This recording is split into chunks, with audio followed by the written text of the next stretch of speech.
إن الحمد لله نحمده ونستعينه ونستغفره ونؤمن به ونتوكل عليه ونعوذ بالله من شرور أنفسنا ومن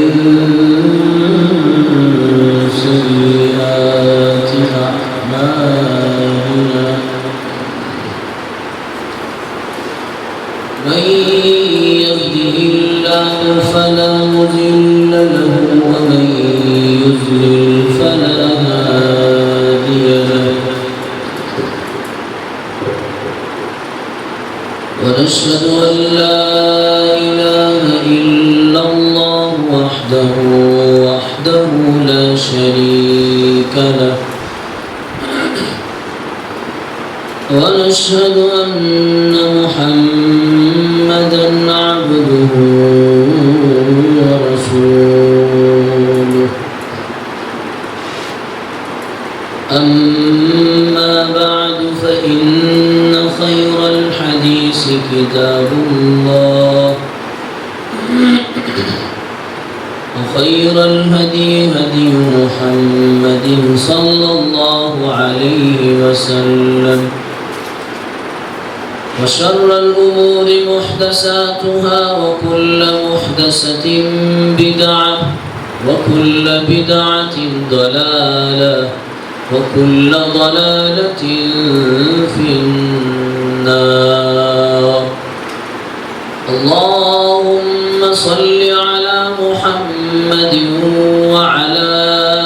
آل محمد كما صليت على إبراهيم وعلى آل إبراهيم إنك حميد مجيد اللهم بارك على محمد وعلى آل محمد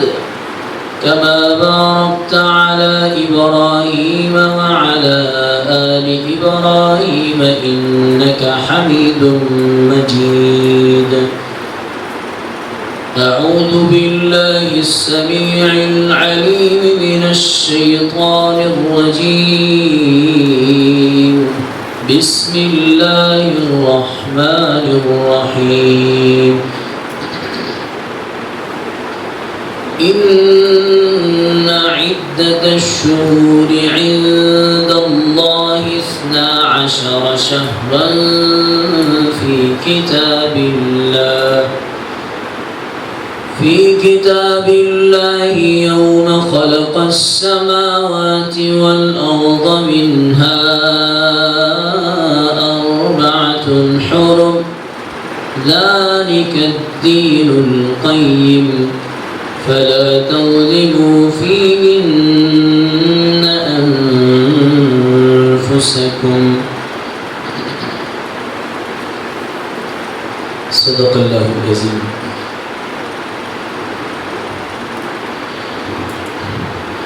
تمام قسم کی حمد و ثنا، تسبیحات، تکبیرات، تمجیدات، تحمیدات ایک اللہ وحدہ لا شریک کی ذات بابرکت کے لیے خاص ہے، جو پوری کائنات کا اکیلا خالق، مالک، رازق، داتا، گنج بخش، رنج بخش، بے شمار لا تعداد انگنت بے حد و حساب درود و سلام آقا انعامدار سرتاج رسول فخر الانبیاء تاجدار ختم نبوت آپ کے اور میرے پیر و مرشد جناب محمد رسول اللہ صلی اللہ علیہ وآلہ وسلم کی ذات اقدس اطہر اعلیٰ و بالا کے لیے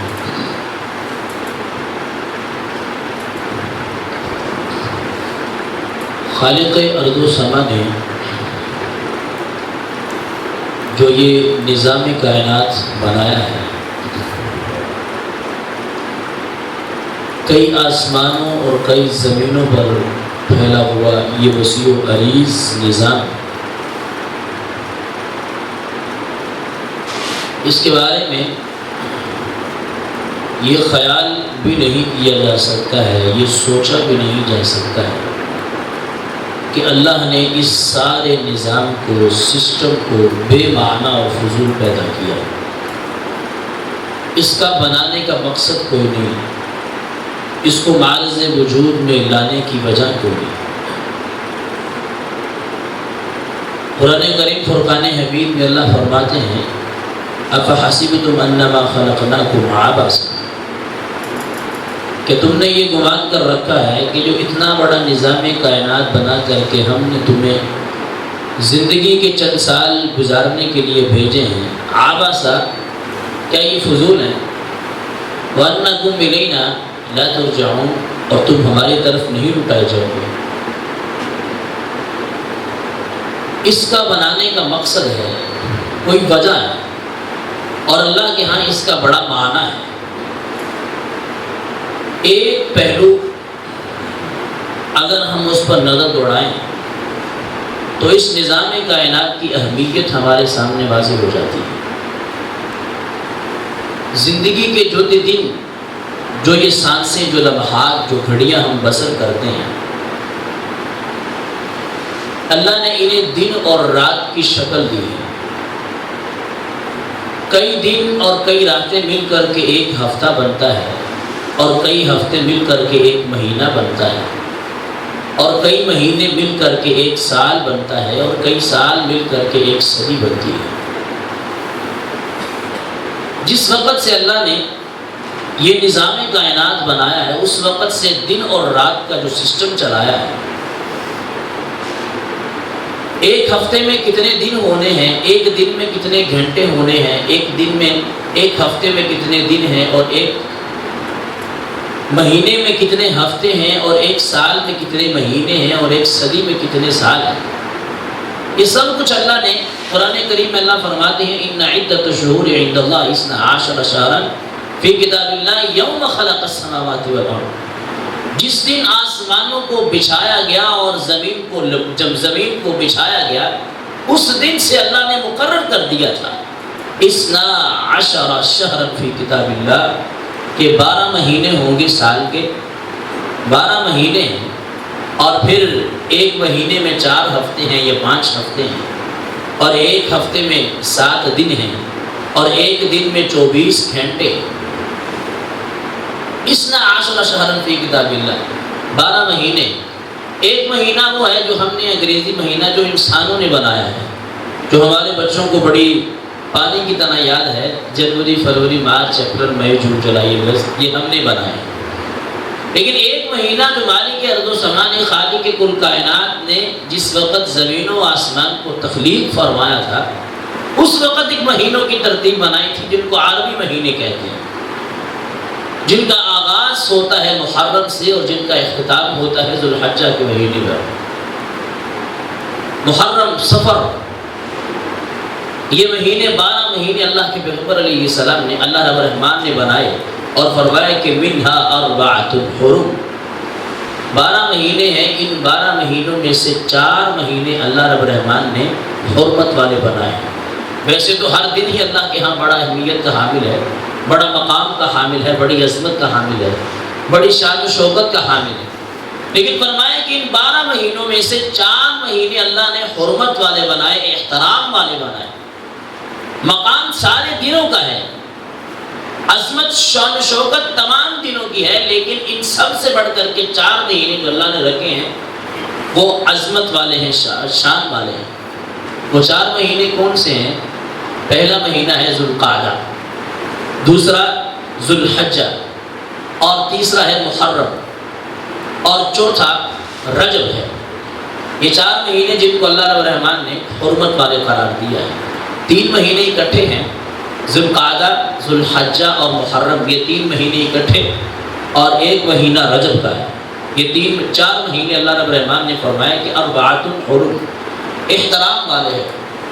یہ حرمت والے مہینے، حرمت والے مہینے ہیں۔ اور اسلام کے آنے کے بعد جب ان کی عظمت اور ان کی شان و شوکت کو امت محمدیہ پر بیان کیا گیا، یہ صرف اس امت میں نہیں بلکہ اسلام کے آنے سے قبل دور جاہلیت میں جب انسان کو انسان مانا نہیں جاتا تھا، سمجھا نہیں جاتا تھا، انسانیت نام کی چیز لوگوں میں نہیں تھی، اس وقت بھی ان 4 مہینوں کا احترام اور ان 4 مہینوں کی عظمت، شان و شوکت باقی تھی۔ حتیٰ کہ حدیث میں آتا ہے، تاریخ کی کتابوں میں لکھا ہے کہ اگر ان مہینوں میں سگے باپ کا قاتل بھی انسان کے سامنے آ جاتا تو انسان صرف یہ کہہ کر چھوڑ دیتا تھا کہ حرمت والے مہینے، میں نے ان حرمت والے مہینوں میں خون ریزی نہیں کرنی۔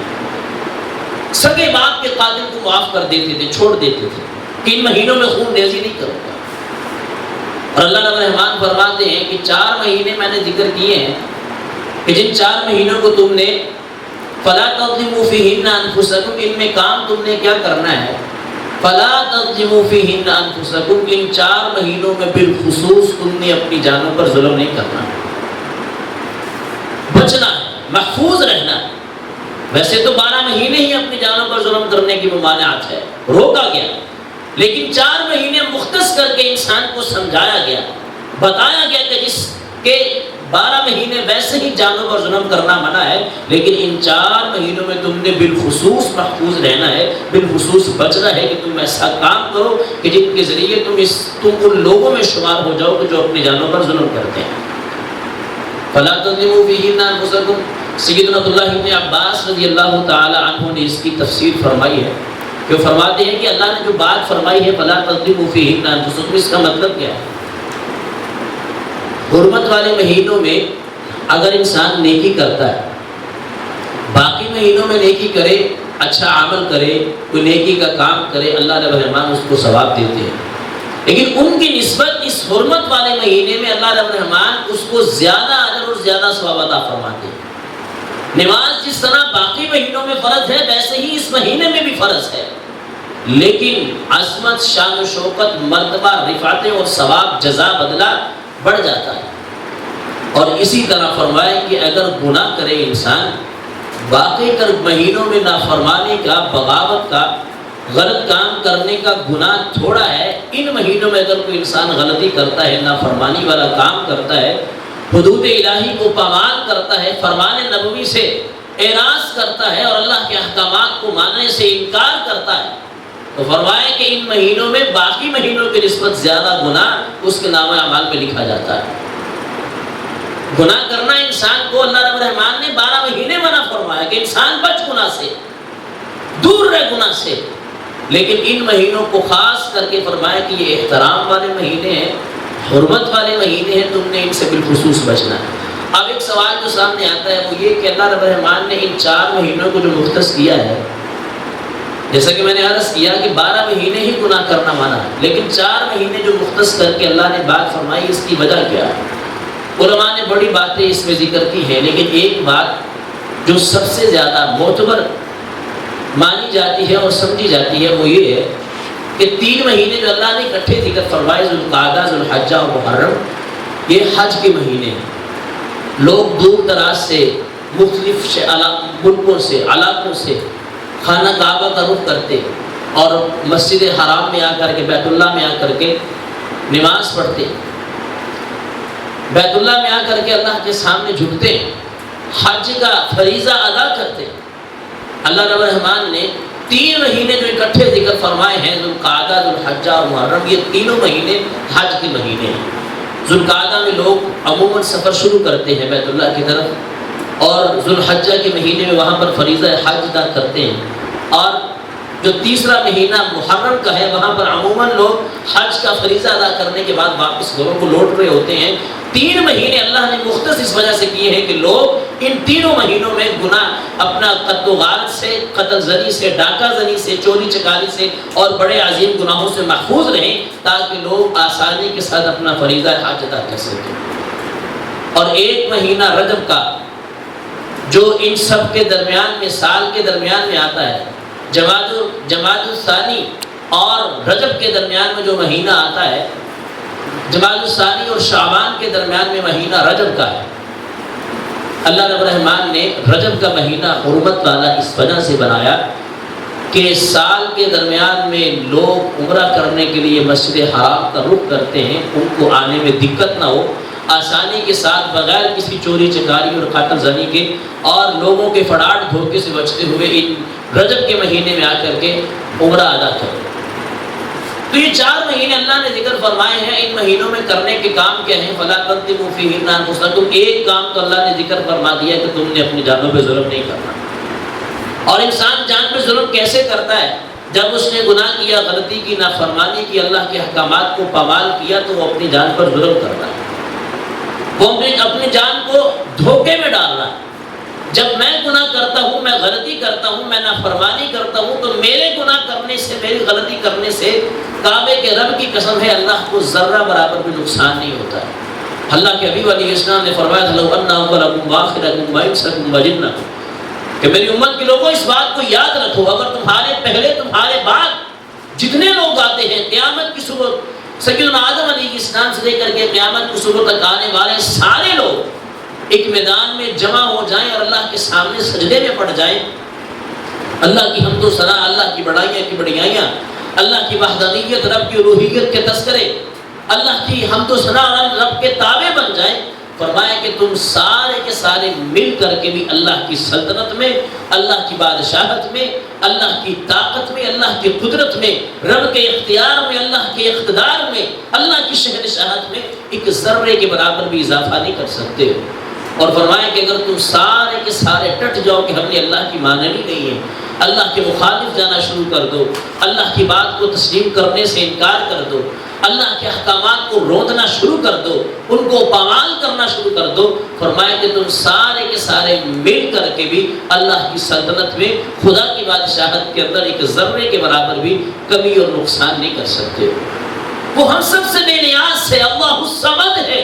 بے نیاز ہے وہ، ہم عبادت کرے نہ کرے اس کی بڑائی میں، اس کی شان و شوکت میں کوئی اضافہ یا کوئی کمی نہیں ہوتی ہے۔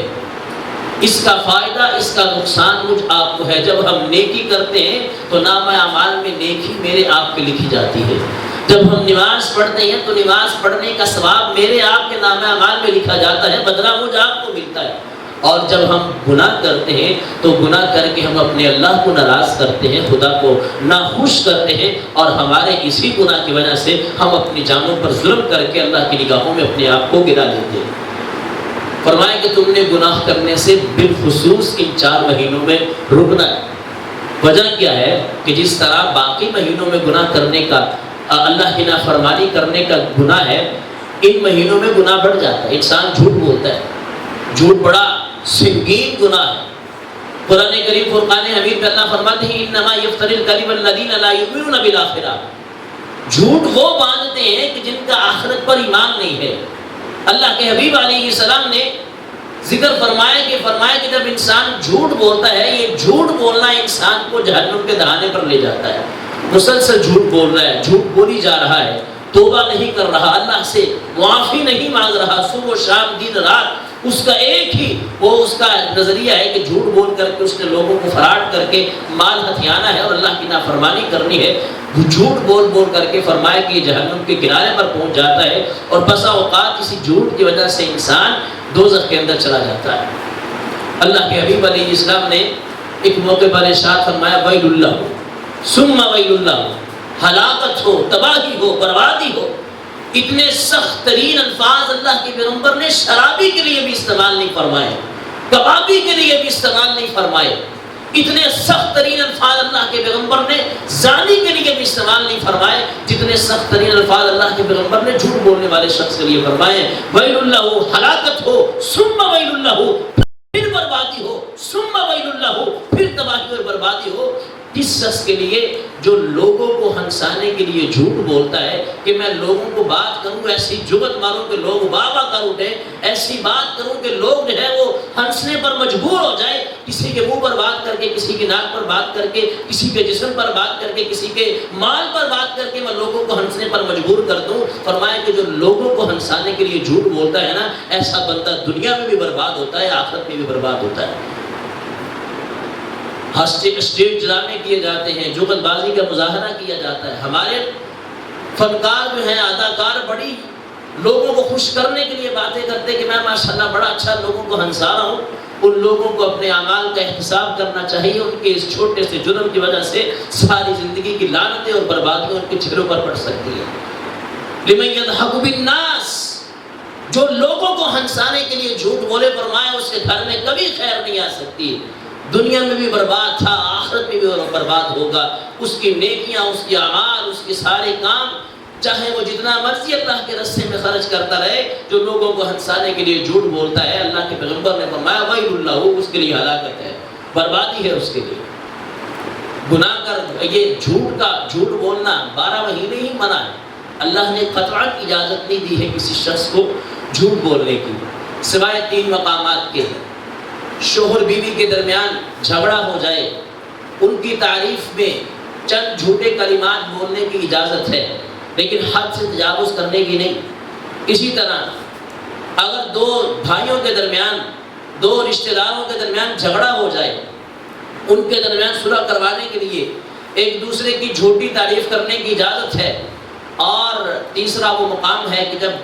کافر جنگ کے میدان میں ہے، کافر کو دھوکہ دینے کے لیے جھوٹ بولنے کی اجازت شریعت میں موجود ہے. صرف یہ 3 مقامات ہیں جن پر شریعت نے اجازت دی ہے جھوٹ بولنے کی. اس کے علاوہ کسی شخص کے لیے جائز نہیں ہے کہ وہ جھوٹ بولے. 12 مہینے جھوٹ بولنے کی ممانعت ہے. جو گناہ 12 مہینوں میں ملتا ہے، اگر ان 4 مہینوں میں جو حرمت والے مہینے ہیں، اگر انسان ان مہینوں میں ان میں جھوٹ بولتا ہے تو اس کا گناہ باقی مہینوں کی نسبت زیادہ بڑھ کر کے ہے. غیبت ہے. آج سوشل میڈیا کا دور ہے، ہمارے سامنے بڑے جو سیاستدانوں کی باتیں آتی ہیں، ہم بڑے تجزیے کرتے ہیں، اس پر بڑی باتیں کرتے ہیں. اللہ کے حبیب علیہ السلام نے اپنے صحابہ سے پوچھا، میرے صحابہ تدرون ما الغیبہ، کیا تم جانتے ہو غیبت کیا ہے؟ صحابہ نے کہا اللہ کے پیغمبر اللہ و رسول عالم، اللہ اس رسول زیادہ جانتے ہیں، آپ بتا دیں غیبت کیا ہے. تو صحابہ اللہ کے پیغمبر علیہ السلام نے فرمایا ذکر کا اخاک بما یکرہ، تیرا اپنے بھائی کے بارے میں ایسی بات کا تذکرہ کرنا اگر وہ بات اس کے سامنے کی جائے تو وہ اس کو ناپسند کرتا ہو. آپ کسی سیاستدان کے سامنے جا کر کہے کہ وہ تو چور ہے، تو مجھے بتائیں کہ وہ پسند کرے گا اس کو؟ تو اسے کہے کہ ڈاکو ہے، وہ پسند کرے گا اس کو؟ فرمایا کہ اللہ کے حبیب علیہ السلام نے فرمایا کہ تیرا بھائی کے بارے میں ایسی بات ذکر کرنا کہ جس کو وہ ناپسند کرے، وہ غیبت ہے. صحابہ نے کہا اللہ کے پیغمبر اگر وہ کام اس میں واقعی ہی موجود ہو، وہ واقعی ہی چور ہو، واقعی ہی ڈاکو ہو، فرمایا یہی تو غیبت ہے. اگر وہ کام اس میں موجود نہیں اور تو اس کے بارے میں ذکر کرتا ہے تو فرمایا کہ تو اس پر بہتان باندھ رہا ہے،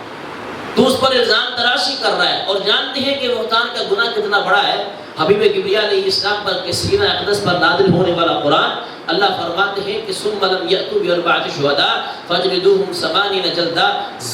غیر شادی شدہ زانی جوڑے کی سزا 100 کوڑے ہے. فرمایا کہ جو کسی مسلمان پر بہتان باندھتا ہے، میرے محبوب علیہ السلام اللہ نے یہ قانون بنا دیا ہے کہ اس کو بازار میں لا کر کے 80 کوڑے مارو جو کسی مسلمان پر بہتان بازی کرتا ہے. غیبت کا گناہ بہت بڑا ہے. قرآن مجید میں اللہ فرماتے ہیں ایحب احدکم ان یاکل لحم اخیہ میتا فکرہتموہ، فرمایا کہ کیا تم میں سے کوئی شخص پسند کرتا ہے کہ اپنے مردہ بھائی کا گوشت کھائے، اپنے مردہ بھائی کے گوشت کو نوچے کھائے؟ یقیناً ہم میں سے کوئی شخص اس بات کو پسند نہیں کرتا. پیارے پیغمبر علیہ السلام نے فرمایا کہ جو کسی مسلمان کی عدم موجودگی میں اس کے بارے میں ایسی بات کرتا ہے کہ جو اس میں موجود ہے، لیکن اگر وہ بات اس کے سامنے کی جائے تو وہ اس کو ناپسند کرتا ہو، فرمایا کہ یہ غیبت ہے. اور غیبت کرنے والا یوں ہے گویا اپنے مردہ بھائی کا گوشت کھا رہا ہے. ہمارے معاشرے کے اندر یہ گناہ عام ہے، ہم کرتے ہیں، بلا جھجک کرتے ہیں، بغیر کسی روک ٹوک کے کرتے ہیں. اس کی بات اس کے سامنے آ کر کر دی، اس کی بات اس کے سامنے آ کر دی. 2 بھائی بیٹھے ہیں، اللہ کے حبیب علیہ السلام نے اتنی سختی فرمائی کہ فرمایا اگر تیرا بھائی تیرے سامنے کسی مسلمان کی بات ایسی ذکر کرنے لگتا ہے تو اس کو ناپسند رکھتی ہو، فرمایا کہ تو اس کے منہ پر ہاتھ رکھ دے اور اس سے کہہ کہ خاموش ہو جا، میرے سامنے میرے مسلمان بھائی کی غیبت نہ کر. ہمارے سیاستدان چاہے جتنے مرضی برے ہیں، جتنے مرضی گندے ہیں، جتنے مرضی غلیظ ہیں، چور ہیں، ڈاکو ہیں، جو کچھ مرضی آپ کہہ سکتے ہیں کہیں، لیکن ان کی عدم موجودگی میں ایسی بات کرنا اگر وہ ان کے سامنے کی جائے تو ان کو ناپسند ہے کہ یہ غیبت ہے. اور جب ہم کرتے ہیں تو غیبت کا گناہ مجھے بھی ملتا ہے اور ان سب لوگوں کو ملتا ہے جو اس کے بارے میں بات کرتے ہیں. اور غیبت اگر بندہ 12 مہینے کرے گناہ تو اس کا ہے ہی، لیکن اگر ان مہینوں میں گناہ کرتا ہے غیبت کا تو اللہ رب الرحمن باقی مہینوں کی نسبت اس بندے کو زیادہ گناہ عطا کرتا ہے، زیادہ اس کا گناہ ملتا ہے، زیادہ گناہ اس کے نام اعمال میں لکھا جاتا ہے۔ اسی طرح لعنت ہے، ہمارے معاشرے کے اندر یہ الفاظ عموماً استعمال ہوتے ہیں، لکھ دی لعنت، دور پھٹے منہ، ہم یہ الفاظ عموماً استعمال کرتے ہیں، چھوٹے چھوٹے بچے ہمارے ان الفاظوں کو استعمال کرتے ہیں کہ لعنت تیری شکل۔ یہ الفاظ وہ ہیں کہ اللہ کے حبیب علیہ السلام نے فرمایا کہ لعن الرجل کقتلہ، لعن المؤمن کقتلہ، کہ مومن پر لعنت کرنا ایسے ہے گویا کہ اس کو قتل کرنا۔ ایک جانب مومن کو قتل کرنے والا انسان ہے اور ایک جانب مومن پر لعنت کرنے والا انسان ہے، فرمایا دونوں میں فرق کوئی نہیں ہے کہ جس طرح قتل کرنے والے انسان کو گناہ مل رہا ہے ویسے ہی یہ لعنت کرنے والے انسان کو گناہ ملتا ہے۔ ہمارے معاشرے کے اندر یہ معمولی گناہ سمجھا جاتا ہے، لیکن اللہ کے پیغمبر نے اس کو قتل کے ساتھ تشبیہ دی ہے۔ عید کی نماز اللہ کے پیغمبر نے پڑھائی، خطبہ ارشاد فرمایا مردوں کو، اللہ کے پیغمبر علیہ السلام چلتے ہوئے عورتوں کے پاس آ گئے، پیارے پیغمبر علیہ السلام کے ساتھ سیدنا بلال حبشی رضی اللہ تعالیٰ عنہ، اللہ کے پیغمبر نے عورتوں کو وعظ نصیحت کی، فرمایا کہ عورتوں تم اللہ کی آگ سے ڈر جاؤ، میں نے جہنم میں عورتوں کی کثرت دیکھی ہے، کثرت اہلیہا نساؤہا، کہ اس کے جو زیادہ جہنم میں جانے والی مخلوق ہے وہ عورتیں۔ تو عورتوں نے کہا اللہ کے پیغمبر علیہ السلام آپ ہم میں کون سی ایسی کمی دیکھتے ہیں، کون سا ایسا جرم دیکھتے ہیں کہ جو مردوں میں کم ہے ہم میں زیادہ ہے اور اس جرم کی وجہ سے ہم جو ہے وہ دوزخ میں جا رہی ہیں؟ اللہ کے پیغمبر علیہ السلام نے فرمایا تکثرن اللعنہ، تم کثرت کے ساتھ لعنت کرتی ہو، تمہارے اسی جرم کی وجہ سے اللہ رب الرحمن نے تمہاری کثرت دوزخ میں زیادہ رکھی ہے۔ اگر عورتیں لعنت کریں تو وہ دوزخ میں جائیں گی، اگر ہم مرد لعنت کریں تو کیا ہم جنت میں جائیں گے؟ کیونکہ لعنت کرنا کبھی جرم ہے، غلیظ جرم ہے۔ اللہ کے حبیب علیہ السلام کافروں پر اس قدر شدید، اللہ کے پیغمبر علیہ السلام کے 70 صحابہ اکرام جو قراء تھے، جو اللہ کے پیغمبر علیہ السلام کے عالم دین صحابہ تھے، علماء تھے، کافروں نے دھوکے کے ساتھ اللہ کے پیغمبر علیہ السلام کے 70 صحابہ اکرام کو بیر معونہ پر شہید کر دیا تھا۔ اور اللہ کے پیغمبر علیہ السلام کے باقی غزوات میں صحابہ شہید ہوتے، غزوہ احد میں اللہ کے پیغمبر کے 70 صحابہ شہید ہوئے تھے، لیکن اللہ کے پیغمبر علیہ السلام نے کبھی کافروں پر بد دعا نہیں کی تھی۔ اللہ کے پیغمبر ہمیشہ ہدایت کی دعا فرماتے تھے، لیکن جب 70 علماء، 70 حفاظ، قرآن کے قاری، حدیث کے عالم، فقہ پر پورا سکھا لوگ 70 صحابہ اکرام کو شہید کیا گیا، اللہ کے پیغمبر علیہ السلام اتنا غصے، پورا 1 مہینہ اللہ کے پیغمبر علیہ السلام نے ہر نماز میں قنوت کروائی اور کافروں کے لیے بد دعا فرمائی، لعنت کی دعا فرمائی۔ اتنا غصہ اللہ کے پیغمبر علیہ السلام کو، پورا مہینہ کافروں پر بد دعا کرتے رہے، ہر نماز کے بعد بد دعا کرتے تھے۔ اور لیکن لعنت کا جب معاملہ آیا، اللہ کے پیغمبر اتنی احتیاط برتتے۔ آپ ان الفاظ پر غور کریں جو اللہ کے پیغمبر الفاظ بولا کرتے تھے، اللہم لعن الکفر الذین یصدون عن سبیلک، اللہ لعنت فرما کافروں پر، الذین یصدون عن سبیلک، سارے کافر نہیں، سارے منافق نہیں، اللہ وہ کافر جو تیرے راستے سے روکتے ہیں، وَيُكَذِّبُونَ رُسُلَكَ، جو تیرے رسولوں کو جھٹلاتے ہیں، وَيُقَاتِلُونَ أَوْلِيَاءَكَ، تیرے پیغمبروں کو، تیرے ولیوں کو شہید کرتے ہیں، قتل کرتے ہیں، اللہ صرف ان پر لعنت فرما۔ اللہ کے پیغمبر نے سارے کافروں کو عمومی لفظ نہیں بولا، بلکہ تخصیص فرمائی کہ جو تیرے راستے سے روک کر کے میرے صحابہ اکرام کو جنہوں نے شہید کیا ہے، اللہ صرف ان پر لعنت فرما۔ لیکن ہمارے معاشرے میں یہ لفظ عموماً استعمال ہوتا ہے، 12 مہینے اس کا بڑا گناہ ہے، بڑا جرم ہے یہ، لیکن اگر ان مہینوں میں انسان اس ان الفاظ کو استعمال کرنے سے گریز نہیں کرتا، اس کو اپنے اعمال کا احتساب کرنا چاہیے۔ سوشل میڈیا کا دور ہے، ہمارے پاس کسی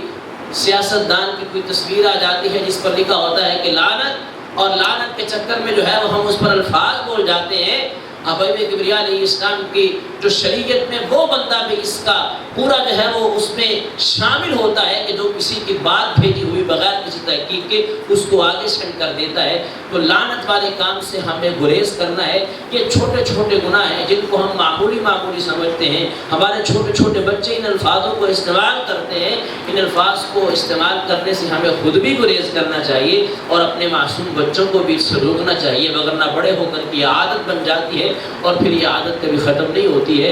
گناہ کرنا باقی مہینوں میں اس کا جرم اس کا جو ہے وہ گناہ لکھا جاتا ہے جرم کا، لیکن ان مہینوں میں اگر گناہ کیا جائے جو 4 مہینے حرمت والے اللہ نے بنائے ہیں، ذوالقعدہ، ذوالحجہ اور محرم اور ایک رجب کا مہینہ ہے، یہ 4 مہینے، ان 4 مہینوں میں گناہ کرنا، غلطی کرنا، نافرمانی کرنا اللہ کی نگاہوں میں باقی مہینوں کی نسبت زیادہ بڑھ کر کے ہے۔ اور اسی طرح اگر بندہ ان 4 مہینوں میں نیکی کا کام کرتا ہے، اللہ کی حمد و ثنا بیان کرتا ہے، اللہ کی بڑائیاں بیان کرتا ہے، تو باقی مہینوں کی نسبت ان مہینوں میں اس کا ثواب، اس کی جزا، اس کا بدلہ، اس کا اجر جو ہے وہ باقی سے بڑھ کر کے ہے۔ نماز 12 مہینے ہی فرض ہے، انسان باقی مہینوں میں نماز پڑھے اس کو ثواب ملتا ہے، اجر ملتا ہے، لیکن اگر ان مہینوں میں انسان باقاعدگی کے ساتھ نماز کی پابندی کر کے اللہ کو راضی رکھنے کی کوشش کرے تو اللہ رب الرحمن اس کے نامہ اعمال میں مزید اضافہ فرما دیتے ہیں۔ زبان سے اللہ کا ذکر کریں، یہ مہینے قتل و غارت کے نہیں، تنقید کا کسی کو نشانہ بنانے کے نہیں، لعن طعن کرنے کے نہیں، اور اپنی جو ہے وہ دل کی بھڑاس زبان پر لا کر کے اور اپنے جو ہے وہ لوگوں کے بارے میں باتیں کرنے کے لیے نہیں ہے، بلکہ اس سے اللہ کا ذکر کریں، سبحان اللہ پڑھیں۔ اللہ کے حبیب علیہ السلام نے فرمایا کہ جو بندہ ایک مرتبہ سبحان اللہ پڑھتا ہے، ایک مرتبہ اپنی زبان سے سبحان اللہ نکالتا ہے، اللہ رب الرحمن اس بندے کے نام کا ایک درخت جنت میں لگا دیتے ہیں، اور وہ درخت اتنا بڑا ہے اگر کوئی گھڑ سوار اپنے گھوڑے پر سوار ہو کر کے دن رات گھوڑے کو دوڑاتا چلا جائے، 70 سال میں جتنی مسافت طے کرتا ہے، فرمایا کہ ایک درخت کا سایہ اتنا لمبا ہے، تو ایک درخت سبحان اللہ پڑھنے پر انسان کے نام کا ایک درخت لگ جاتا ہے۔ اگر اس نے 100 مرتبہ سبحان اللہ پڑھا، 100 درخت لگ گئے، اور ان 100 درختوں میں جتنی جگہ آتی ہے وہ ساری اس بندے کے نام لکھ دی جاتی ہے۔ عمر فاروق رضی اللہ تعالیٰ عنہ، اللہ کے پیغمبر علیہ السلام نے فرمایا کہ جو بندہ ایک مرتبہ سورہ اخلاص پڑھتا ہے، قل هو اللہ احد اللہ الصمد لم یلد ولم یولد ولم یکن له کفوا احد، اللہ اس بندے کے نام کا ایک محل جنت میں تعمیر کرتے ہیں۔ سیدنا عمر فاروق نے کہا اللہ کے پیغمبر علیہ السلام، یوں تو میں عمر اکیلا ہی ساری جنت کا مالک بن جاؤں گا کہ صرف 3 سے 4 10 سیکنڈ لگتے ہیں سورہ اخلاص پڑھنے کی، اور 10 سیکنڈ میں ایک جنت کا محل مل گیا، تو فرمایا کہ میں تو ساری جنت کا مالک بن جاؤں گا۔ اللہ کے پیغمبر علیہ السلام نے فرمایا عمر تیری سوچ چھوٹی ہے، اللہ کی جنت بہت بڑی ہے، جہاں پر تیری سوچ کی حد ختم ہوتی ہے وہاں پر اللہ کی جنتوں کی وسعتیں شروع ہوتی ہیں۔ تو اس لیے نیکی کرنا ان مہینوں میں کثرت کے ساتھ کریں، بجائے اس کے کہ ہم اپنی زبان سے گالیاں نکالیں، بد زبانیاں والے الفاظ اور بد کلامیاں، بد تہذیبی والے بول اپنی زبان سے بولیں۔ سبحان اللہ پڑھیں، الحمدللہ پڑھیں، اللہ اکبر پڑھیں۔ نمازوں کی پابندی، میں ہر جمعے میں اس بات کو عرض آپ کے سامنے کرتا ہوں، ہر چیز میں کوتاہی برداشت کر لیا کریں، لیکن نماز کی کوتاہی کبھی برداشت نہ کریں، کیونکہ یہ وہ عمل ہے کہ جس کی کوتاہی اللہ نے بھی برداشت نہیں کی اور اللہ کے رسول علیہ السلام نے بھی برداشت نہیں کی۔ فرمایا کہ صحابہ کرام اللہ کے پیغمبر فرماتے ہیں کہ میرا دل کرتا ہے، یہ شفیق پیغمبر کے الفاظ ہیں، یہ رحیم پیغمبر کے الفاظ ہیں، کہ میرا دل کرتا ہے کہ میں اپنے مصلی امامت پر کسی شخص کو کھڑا کروں اور پھر آگ لے کر کے ان لوگوں کا رخ کروں کہ جنہوں نے اپنے گھروں میں اذان کی آواز سنی ہے لیکن نماز پڑھنے کے لیے مسجد میں نہیں آئے۔ فرمایا میرا دل کرتا ہے کہ وہ ان کی گھروں کو جلا کر کے راکھ بنا دوں، لیکن جاتا کیوں نہیں ہوں؟ صرف اس وجہ سے کہ ان گھروں میں بچے بھی ہیں اور